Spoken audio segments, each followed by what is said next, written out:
님이 나인이라는 마을로 들어가는 중에 일어난 사건입니다.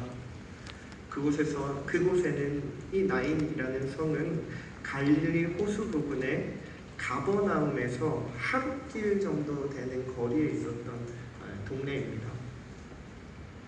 예수께서 제자들과 함께 성문에 들어섰는데 한 청년의 죽음을 슬퍼하며 그 성문으로 나오는 마을 사람들을 보게 되었습니다. 상여를 앞세우고 뒤따라오는데 청년의 죽음이 얼마나 슬펐는지 그 성에 많은 사람이 그 자리를 지켰다고 성경은 기록하고 있습니다. 아마도 그럴 만한 것이 이 청년은 가부의 아들이었기에 더 많은 사람들이 아파했을 겁니다. 더 안타까워했을 겁니다. 당시의 가부는 가부와 고와 나그네 이 세 명의 부리는 율법에 보면 부제의 대상이었어요. 이 말이 무슨 말이냐 하면 먹고 살고 입을 의와 식과 주의 문제를 스스로 해결할 수 없는 돌봄을 받아야 하는 대상들이 이 가부였고 고아였고 나그네였다는 말이에요. 그렇다면 이 가부의 죽음이 이 마을 사람들에게는 얼마나 큰 아픔이었겠습니까?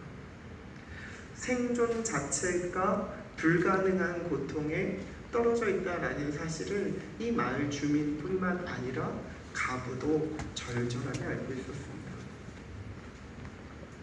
그래서 이웃들이 그들의 생계를 책임져야 하는데 이런 가부에게 아들의 죽음은 이루 말할 수 없는 큰 고통이었습니다. 가부의 아들이 죽었다는 것은 가부의 희망이 끊어졌다는 것과도 같습니다.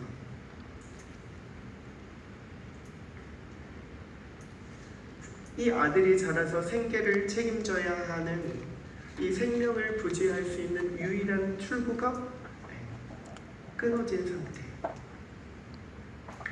그뿐만이 아니죠. 아들을 보내야 하는 말할 수 없는 고통과 슬픔은 표현이 되지 않는 겁니다. 심지어 가부는요, 이 가부라는 단어의 뜻이 뭡니까? 남편을 이미 떠나보낸 사람.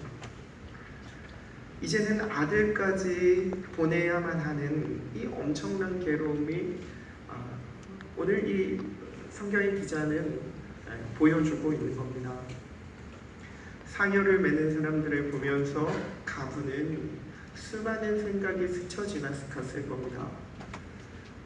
어떤 생각들을 했겠습니까? 남편을 보냈던 그 아픔이 떠올랐고 이제는 이루 표현할 수 없는 아들을 보내야 하는 이 형편에 놓여 있을 때에 이 가부는 얼마나 큰 고통 안에 있었겠습니까? 남편을 잃고 고생하면서 키운 외동아들이 죽었는데 이 여자의 아픔이 어떠할지는 충분히 예상이 가능합니다.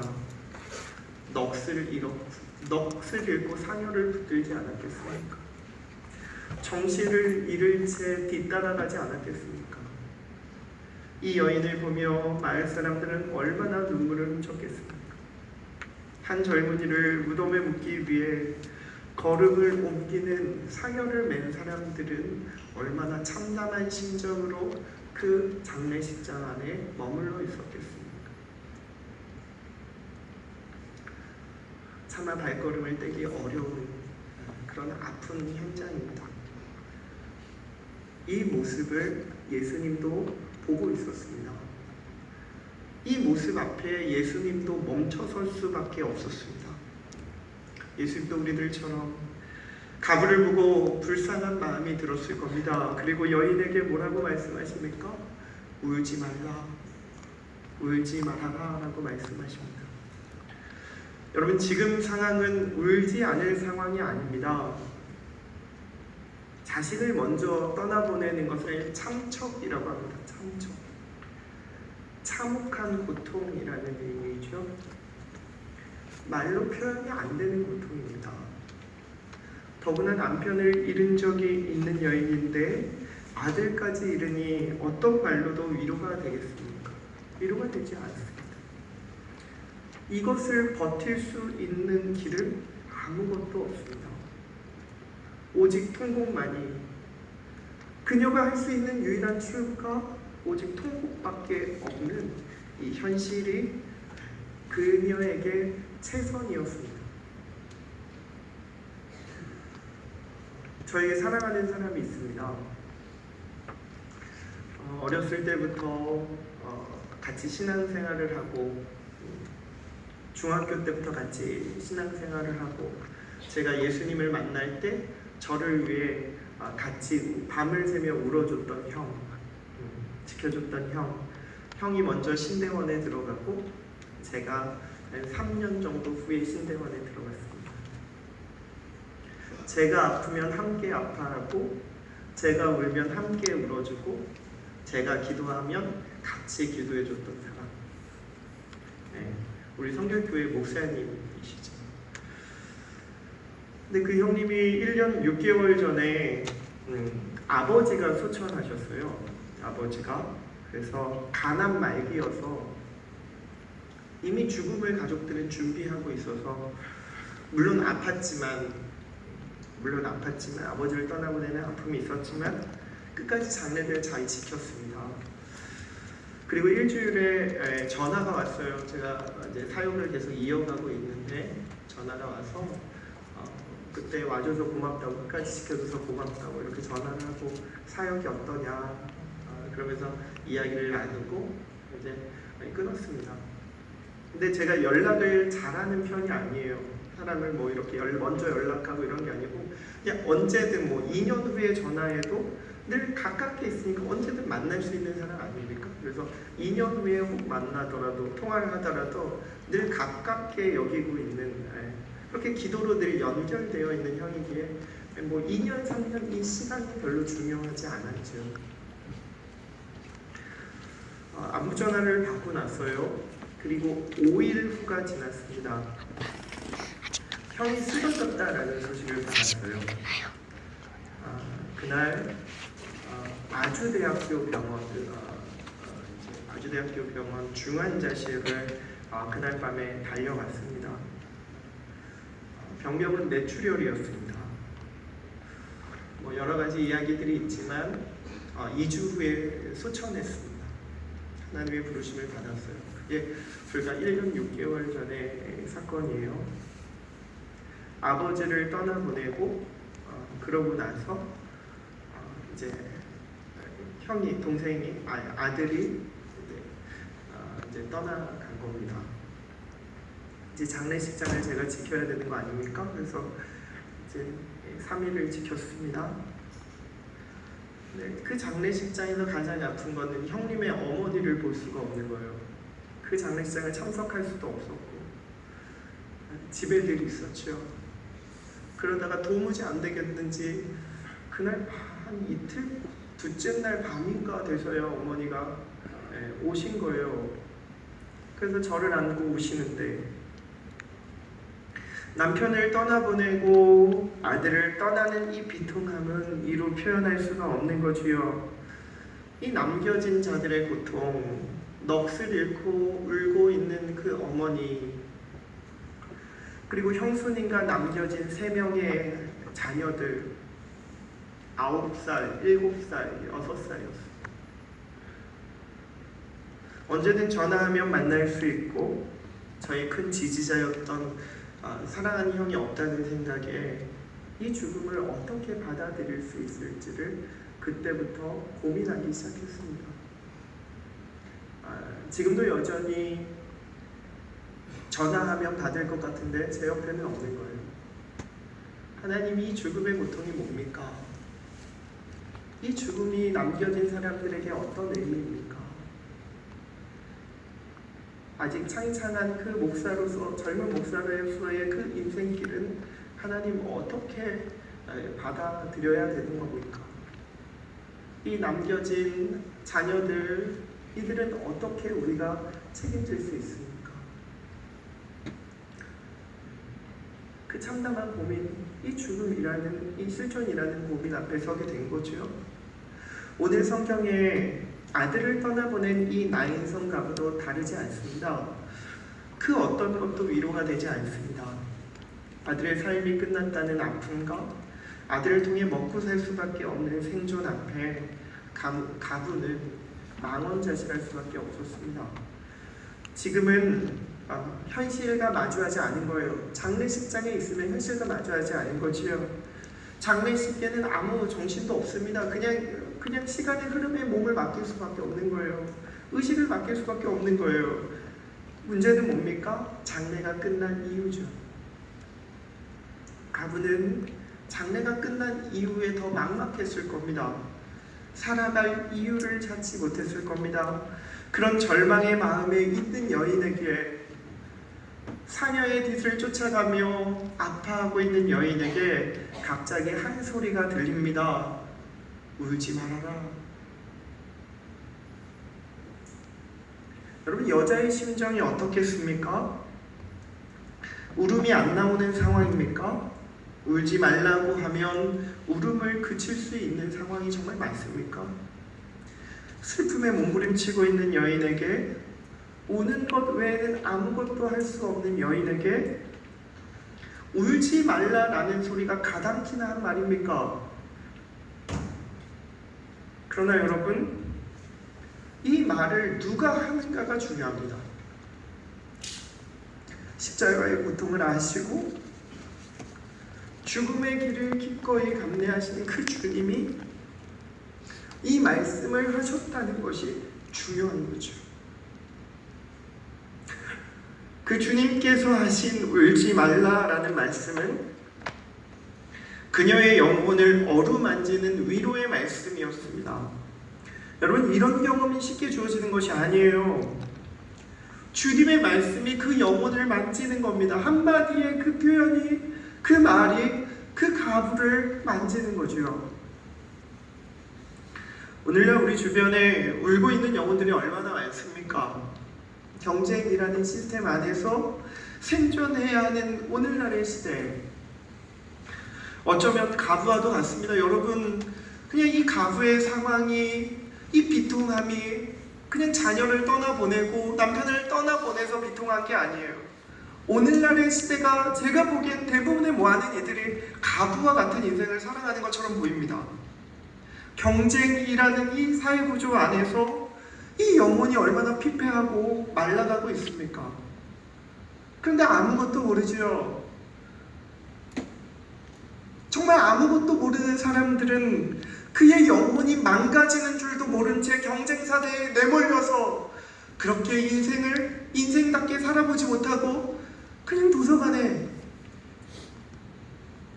그 자리 안에 그냥 머물러 있는 인생들이 얼마나 많습니까?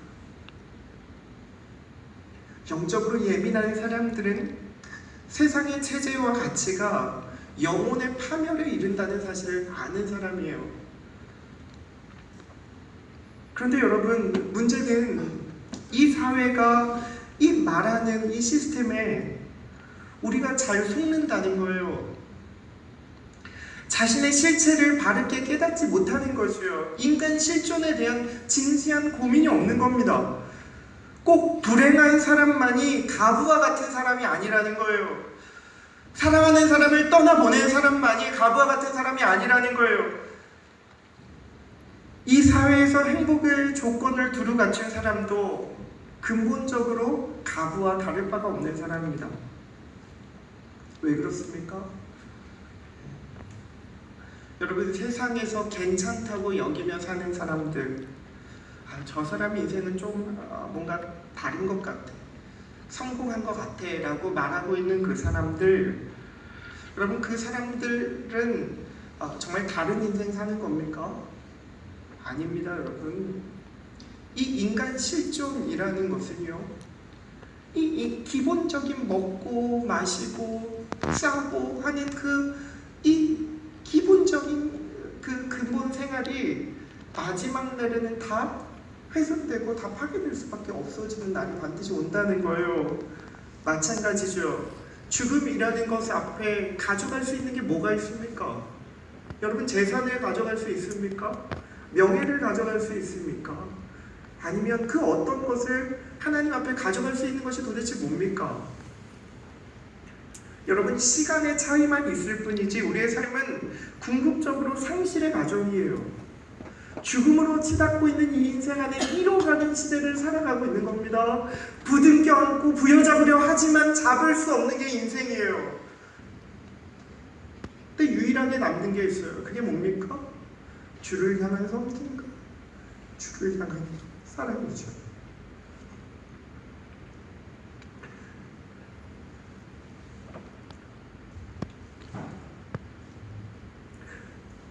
이 사실을 잘 깨닫지 못합니다.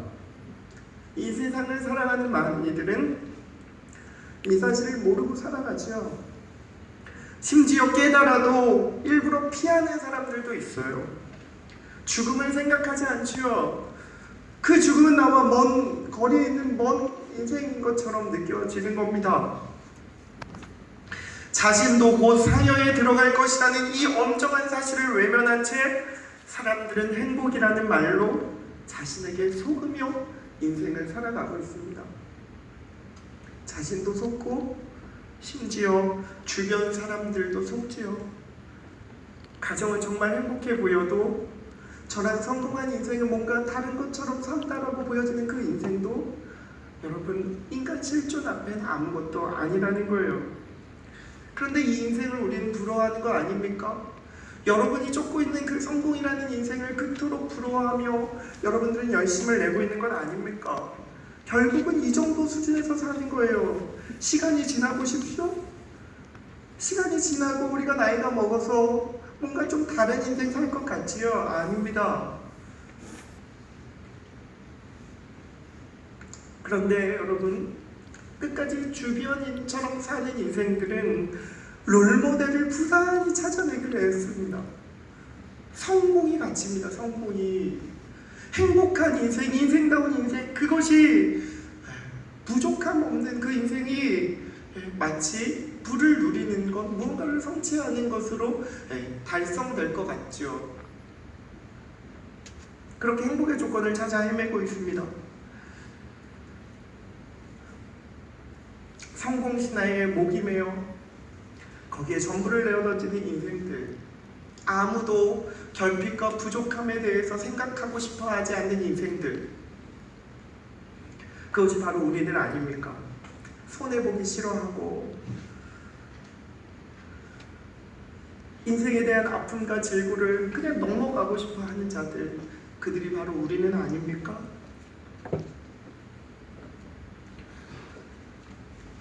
사랑하는 여러분, 외형이 아닙니다. 외형만 보고 쫓아가는 게 인생이 아니에요. 그들이 부러움의 대상일 수 없고 그들이 행복해 보이지만 그 내면을 여러분 정말 아는 겁니까? 그 내면을 우리가 안다면 그것이 행복이라고 말할 수 없습니다. 인생이 그런 거예요. 여러분, 행복이라고 말하는 삶의 조건도 결국은 무의미입니다. 무가치예요. 사람들은 이 사실을 몰라요. 이것을 잘 깨닫지 못해요. 스스로는 깨달을 수 없습니다. 예배의 자리에, 말씀의 자리 앞에 성령께서 깨닫게 하지 않는 이상 이 엄중한 사실을 받아들이지 않는 게 이 인간의 교만함, 인간의 타락함 아닙니까?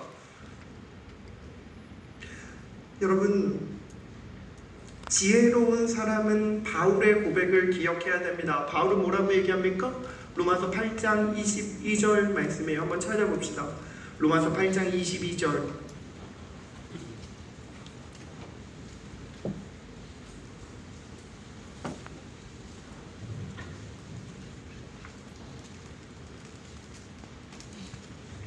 로마서 8장 22절. 우리 같이 한번 읽어보겠습니다. 시작. 피조물이 다 이제까지 함께 탄식하며 함께 고통을 겪고 있는 것을 우리가 아느니라. 피조물이 탄식해요. 고통으로 탄식하고 있는 현실이 바로 이 땅의 삶입니다. 이것이 인간 실존이에요. 이들을 위해 우리가 해야 할 일이 뭡니까? 해야 할 일들이 너무 많은데 여러분 지금 뭐 하고 있는 겁니까? 아니, 우리 세론들, 우리 신랑 공동체 안에 이 구원에 대한 감격과 구원의 은혜를 아는 사람 많습니까?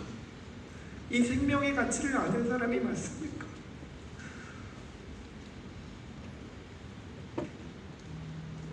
죽음이라는 실존 앞에서 자기 자신을 바르게 보길 원합니다. 탄식하며 울고 있는 가부와 그 자신이 별반 다르지 않다는 사실을 바르게 깨달아야 합니다.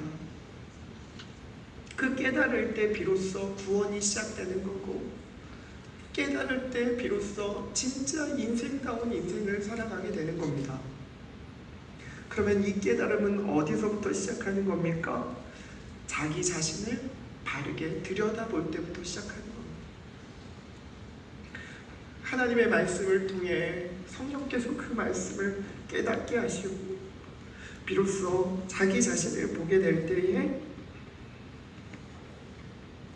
시작되는 거죠.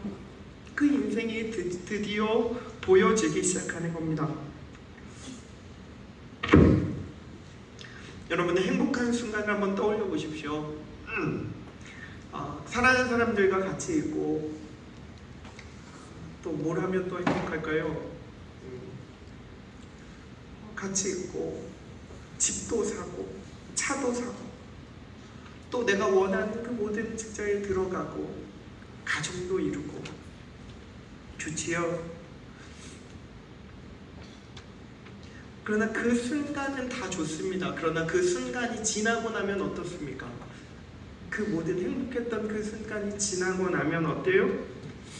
결국에 궁극적으로 혼자만 남게 되는 순간이 옵니다.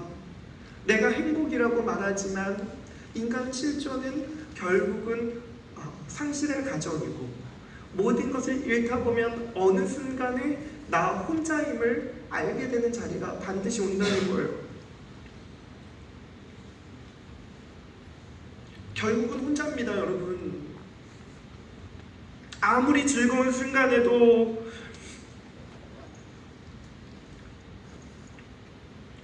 결국은 혼자가 우리의 실존이에요. 영적으로 예민한 사람들은 궁극적으로 자신도 가부와 똑같은 상황에 놓여 있다는 사실을 아는 겁니다.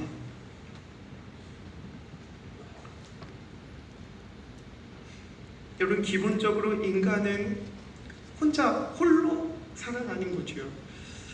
죽음이라는 절대 상실감 앞에서 결국 인간은 모든 것을 다 잃어버리는 거예요. 죽음이라는 자리에서 다 빼앗겨버리고 다 잃어버리는 겁니다.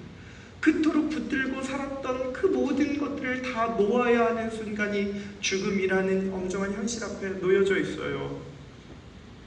사랑하는 사람도, 공동체도, 가족도, 지고 있는 모든 것을 다 내려놓는 것이 바로 죽음입니다.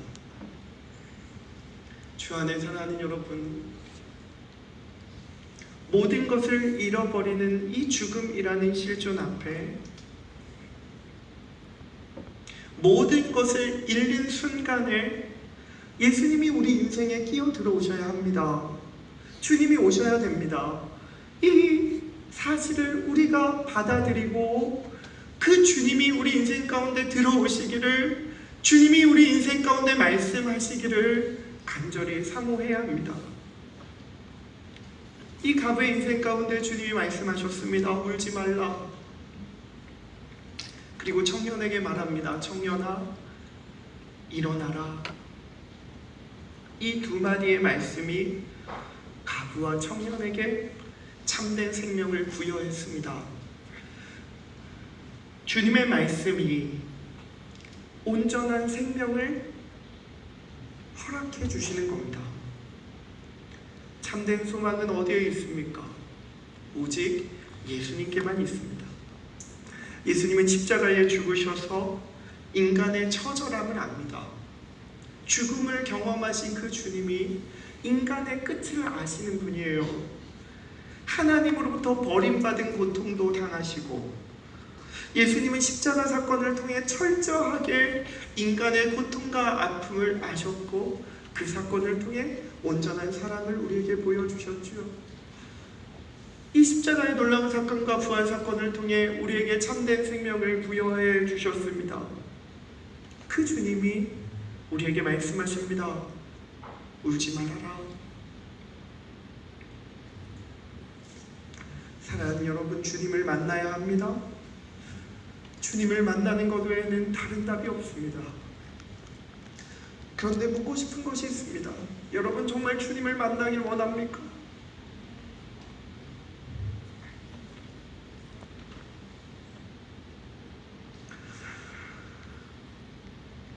그러려면, 주님을 만나려면 자신의 실존에 눈이 뜨여야 돼요. 예수님이 없이는 죽을 수밖에 없는 자임을 처절한 고통 안에 괴로워하지 않는 이상 이게 안 되는 거예요. 하나님께 버림받는 고통이 무엇인지 모르는 이들은 이것을 알 방법이 없는 겁니다. 절망의 자리가 무엇인지 모르는 사람들은 이걸 알 도리가 없어요. 진짜 생명이 무엇인지 경험해보지 못했는데, 진짜 절망이 뭔지 모르는데 이것을 알 도리가 어디에 있습니까? 주일에 한 번 십자가 설교를 듣고, 주일에 한 번 예배를 나오고, 주일에 한 번 무언가를 했다고 해서 이게 되는 겁니까? 사랑하는 여러분, 주님의 십자가를 바라봐야 됩니다. 순간순간 주님이 주시는 마음을 알고 그분의 죽으심을 들여다봐야 됩니다. 부활하신 주님이, 궁극적인 생명이신 주님이 울지 말라라고 말씀하신 그 의미를 살피며 그 의미의 깊이 안에서 우리가 주님을 바라볼 때에 그 십자가가 비로소 우리에게 위로가 되는 겁니다. 그 십자가가 비로소 능력이 되는 겁니다. 그 십자가가 비로소 생명이 되는 겁니다. 여러분, 주님이 말씀하시면 됩니다. 일어나라, 일어나라. 죽은 청년을 일으키신 것처럼 주님은 오늘도 당신을 일으키길 원하십니다.